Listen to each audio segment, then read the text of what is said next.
আসসালামু আলাইকুম, আমি শরীফ বলছি। আজকে আমি হাঁটতে হাঁটতে আসছিলাম একটু বড় স্টেশন। তো একটা পর্যায়ে আমি একটা বৃদ্ধ মহিলার দিকে নজর দিলাম, দেখলাম উনি বৈশা বৈশা লেখতেছে। ওনার হাতের লেখা এত সুন্দর, ওনার সাথে কথা বইলা জানতে পারলাম উনি মেট্রিক পাস। তো আশা করি আমার মুখের কথা বিশ্বাস হবে না, চলেন ওনার নিজের মুখ থেকে শুনি।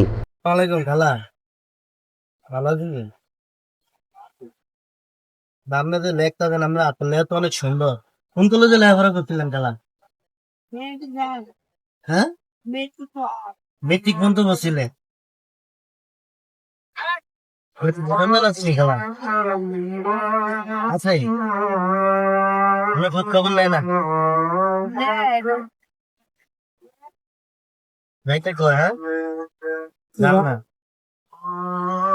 আমরা কিনা দিছে কে খালা? আপনি কিনা লইছেন? খাতাও নিতে কিনা লইছেন?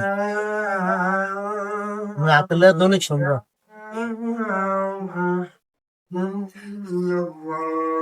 দেখছেন খালা, কিন্তু খালা মেট্রিকে পড়ছিলেন না? খালা মেট্রিক পর্যন্ত লেখাপড়া করছে, ঠিক আছে? হাতের লেখা দেখলে না আপনি নিজে অবাক হয়ে যাবেন। আপনি একটু সামনে আসেন, দেখেন হাতের লেখাটা, অসাধারণ হাতের লেখা, ঠিক আছে? আপনি মানে হাতের লেখাটা দেখলেই মুগ্ধ হয়ে যাবেন। এত সুন্দর হাতের লেখা, বাংলা, অঙ্ক, ইংরেজি, আরবিও লিখতে পারো অনেক সুন্দর, ঠিক আছে? খাওয়া দাওয়া করছেন দুপুরে? এই যে